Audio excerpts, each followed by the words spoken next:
A, meeting opening. A1, call to order. A2, pledge of allegiance. Since this is being recorded, we do need to do it. Begin. I pledge allegiance to the flag of the United States of America and to the republic for which it stands, one nation, under God, indivisible, with liberty and justice for all. Thank you. Moving to A3, adoption of the agenda. Are there any agenda items? There are no consent agenda items today.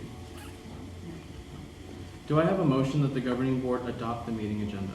I move we adopt the meeting agenda. Thank you, Mr. Oropesa. Is there a second? I'll second. Thank you, Ms. De Ocampo. All those in favor say aye. Aye. Aye. Motion passes.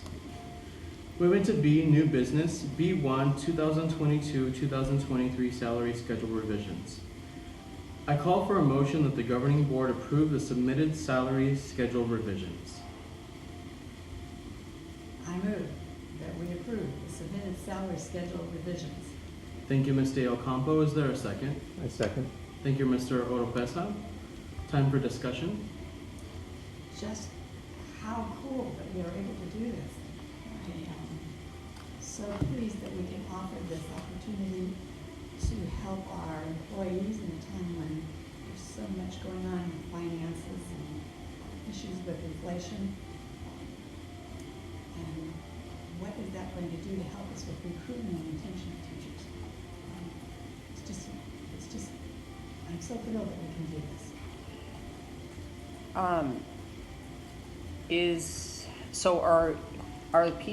And I apologize because it was all on my phone last night, so I can see what I can see, and I zeroed in on certain things that I was more interested in, obviously. Are the people that are with is it ESI, SEI, ESI? What is it? Yes, sir. Are they getting raises, or is it only contracted people through Alhambra?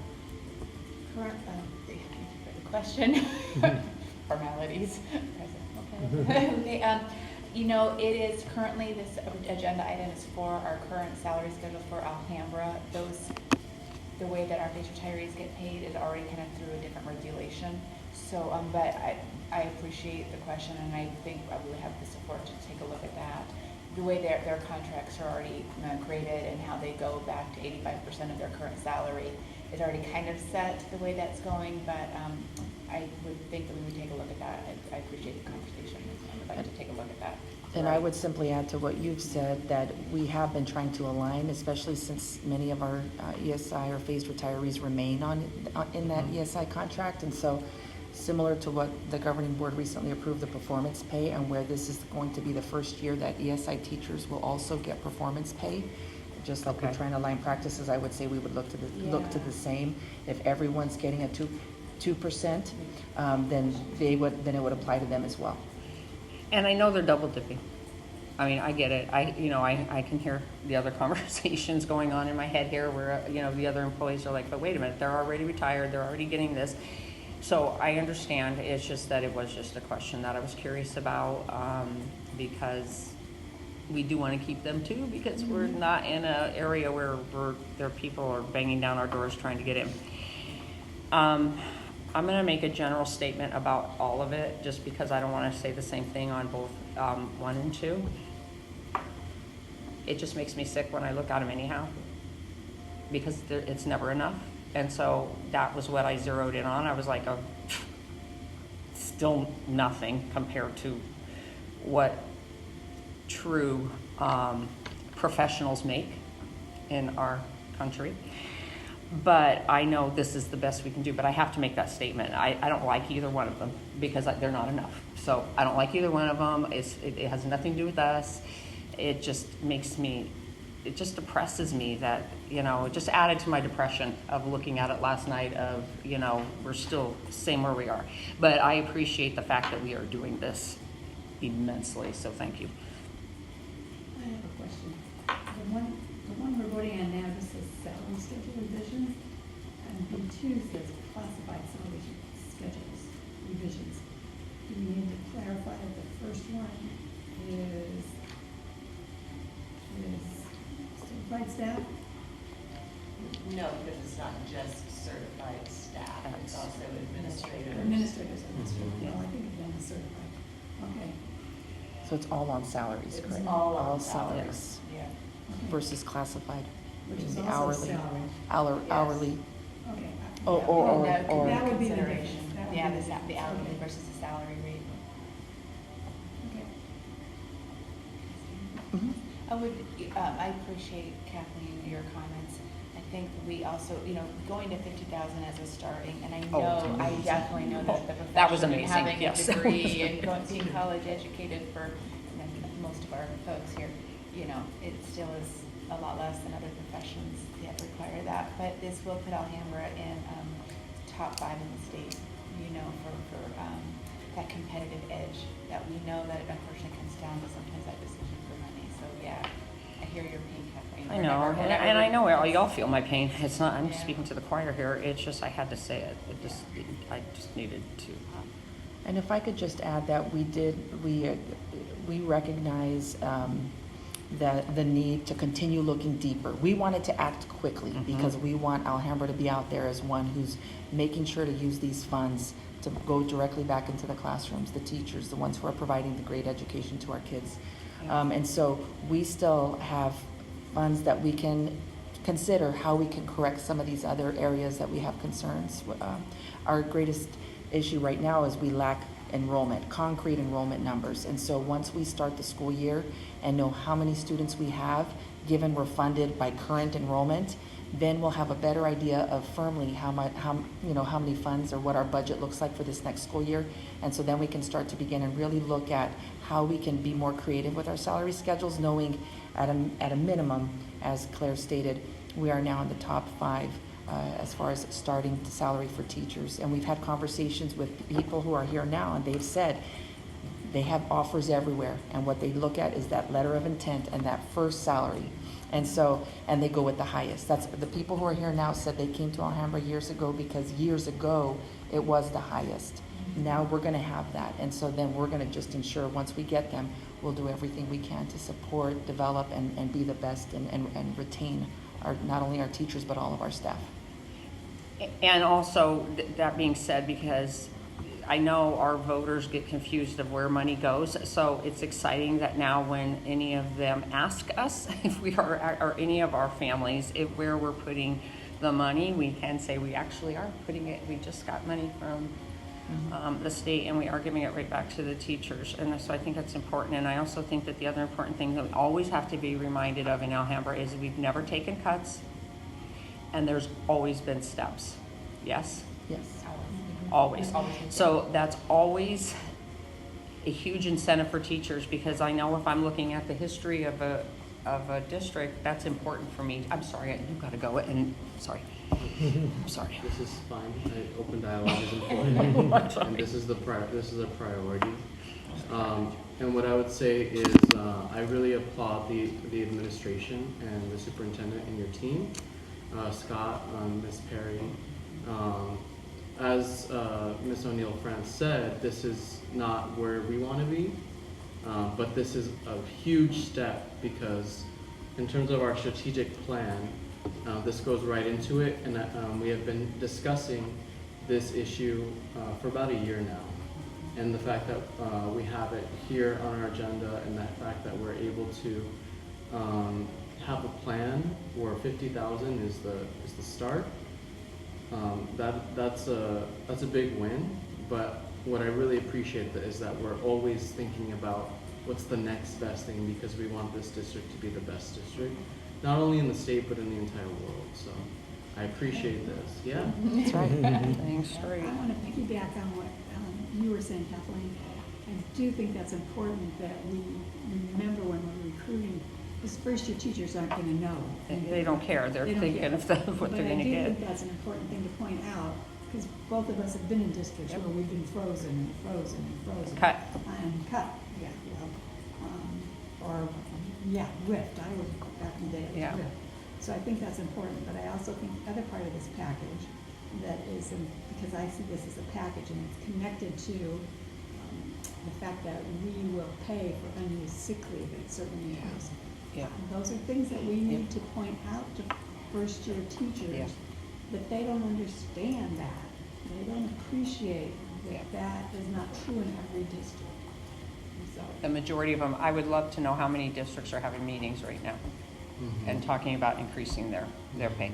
And I can share with you that, that I was in a recent conversation with all the Phoenix Union feeder school districts, and many of them shared how they are in such a financial crunch, whether due to declined enrollment or concerns with other areas, that more than half of the districts that were on the call of the 14 districts, they're not doing anything. They're going to wait and see what enrollment, and they're just thankful that the funding allows them to keep what they currently have. And so that's why I'm very thankful that our team has been very mindful and intentional in all decisions we make specific to budget, so that even though we recognize we have declined enrollment, and we could possibly have some, regardless, this is still Right. something that we can Yeah. sustain. And so, and then like I said, but we're hopeful we will have increased enrollment, if not at least a minimum stability, so that we can do more in the spring when we bring to you next year's salary schedules. But only a few. I want to say Levine was the one school district, and they're a growing district. And so, but they're looking to increase their salary schedule between 52 to 53. They were who I was looking at already, because they're at 51,000. And so, and then Osborne was excited to be able to increase it to 48,000. And so we're still. Awesome, because they are Yeah. low district. Mhm. That's Yeah. cool. So a couple of districts were looking to increase slightly, but no one to the degree that we are. Okay. And the only other thing I've got to say, I just have to say this really fast, because I said something to him today. I always want to remember that I appreciate Scott, because if Scott did not hold those purse strings tightly, we would not be, and his predecessors, we wouldn't be where we were today. So you always have to have that dad, or whatever you want to call him, the big bad wolf, whatever. You always have to have him in there, because he's gonna help those of us who want to be like, no, really, you have that money, give it to us. Well, I wanted gonna everyone to kinda- get 3%, because everyone's getting 2%, everyone. And then of course, starting salaries more, and everybody who was in those 40s are getting more. And we had 150 plus in the 40s range. So now all of them are getting a little bit more, so that they can be 50 and above. But everybody's getting at least 2%. Classified, administrative, everybody's getting 2%. Oh, hold on, now you just said No, I something. appreciate that. That's really big, because we've been in situations, Kathleen and I work in the Yeah. same district, where they raise the beginning teacher's salary, and people that have been there for 2 and 3 years are making the same as the person that just walked in the door. So the fact Yes. that you and Scott and whoever, Claire, thought that all out and didn't let that happen. And you've looked at it, right? Yes. Huge. Okay, that is That's a big. huge What's before, morale issue. yeah, what's before you today gives everybody a minimum of 2%. And then our beginning teachers more. Well, that living wage for those beginning teachers. Yes. But there's not like a 2-year teacher that's gonna say this brand new teacher's making more Nope. than me. No, because they pay now at like Okay, step 3. perfect, Yeah. perfect. I would like to call for the vote. Is that okay? Mhm.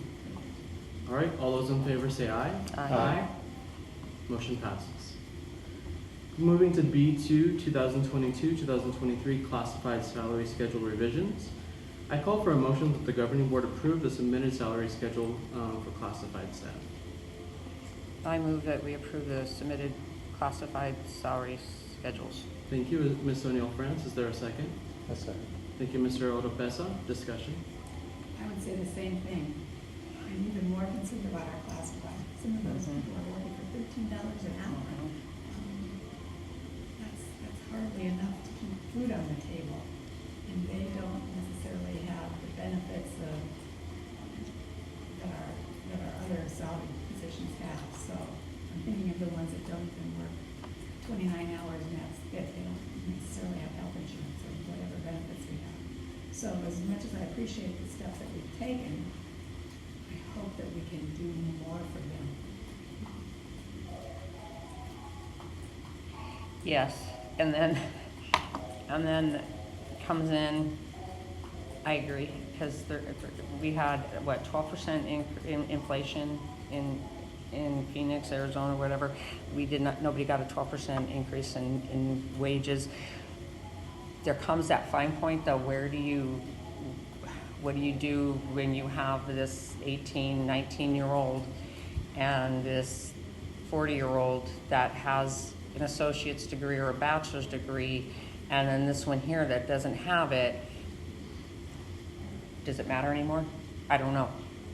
Does education matter anymore? As I sit here on the school board, does it matter anymore? Because I had this conversation with somebody yesterday saying, how do I push people to go to colleges when this is happening? When you can be 18 and be a teacher now? How do I push? But there it is. I can't even say go to college and you can become a teacher. Why? I can go do this. One of our girls that is in our peer that is going to school to become a teacher asked our principal, wait, what am I doing? Am I wasting my time? Oh my God, they're gonna hire 18-year-old. So what is the line? Where do you draw the higher education versus the non-higher education people? Is there a line anymore? Does it matter? That's my thing. Does it matter if I'm 19 and I've been giving you my all? Do I deserve as much as this person over here that has a bachelor's degree? And do I? I don't know. Well, I know we you can couldn't provide- do it at 19, We can but clarify that we can provide. those are just things that I just. There are misunderstandings in the legislation that was passed, and there are more requirements, and so there will be at any point a time that we're hiring an 18, 19-year-old. I didn't mean I didn't mean as a teacher. I was thinking just as classified. I'm just meaning as classified. If I'm 18, 19, 20, 25, and I don't have a higher education degree, but my counterpart here does, should we be making the same amount of money? Because is it getting, but that's what I mean, and that's where you're talking about the $13. They're starting there because they don't have something, right? Because if I had a degree, wouldn't I be someplace else? Well, what I On hear the with scale? Garthan, I'm probably going to differ with everybody in this because I'm not a strong supporter that everybody should go to college. And I think there's Well, I'm not either.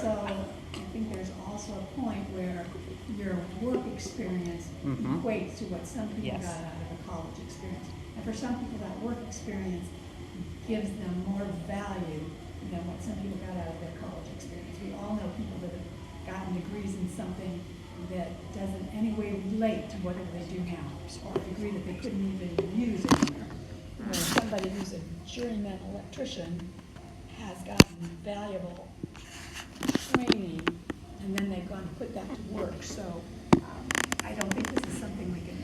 I agree with you, but that's where the problem is going to come in, because then there's job descriptions that are attached to these. So that's where your raises come in, though. I went ahead and got my master's, I got a raise. I know we're talking classified, but my point is, if a classified person, correct me if I'm wrong, if they have a degree, do they get more money? Some of them do. Some, Not depending. No, not for a degree. They have an opportunity for career development, which is 7 credits, And so that equals? That would be a move over, so if I'm at level 29, Okay. I can go to a 30, or I can go to a 31. For every 7 credits I have, it doesn't necessarily have to be an associate's or a bachelor's. I'm going to call the question. Okay, I'm just, I needed to know, but I'm sorry, I needed to know that, though. This was important because everybody isn't like that. There are many jobs that give you, as classifieds, that give you more if you have a degree. So that's why that question came in when you said that, because I agree with the $13 an hour. I agree with you. But is there a stipulation in ours? So shame on me for not knowing our job descriptions, It's a but position, right? I just wanted to make sure that I had, yes. Thank you, Ms. Alvarez. The question has been called, and so is it okay that we do? Yeah, but I really wanted to have that clear, so I apologize. No Thank you. apology at all. That's good We all have a information for all voice, of us. and we need to make sure that we look into that. All those in favor say aye. Aye. Motion passes. Moving to B3, revised job description. I call for a motion that the governing board approve the revised community relations job description. I move that we approve the revised community relations job description as submitted. Thank you, Mr. Lopeza. I'll second. Thank you, Ms. Dale Campo. Any discussion? I think this is a good move, and I would say that community relations is where my heart is right now. Especially since when we started the department, and now it's growing, flourishing. And these young folks are really taking initiative. And I like the enrollment posts that I saw recently. And so I'm really excited about what this person in this job description can do. All right? Any other discussion? All right. All those in favor say aye. Aye. Motion passes. Moving to C, meeting closing. C1, the next governing board meeting will be on August 11th, 2022. C2, adjournment. Do I have a motion to adjourn? I move that we adjourn. Thank you, Ms. De Ocampo. Is there a second? A second. Thank you, Mr. Lopeza. Any discussion? All those in favor say aye. Aye. Aye. We are now adjourned at I don't know why I keep raising my hand. 11:45. There's no microphone. Thank I you. guess maybe that's it.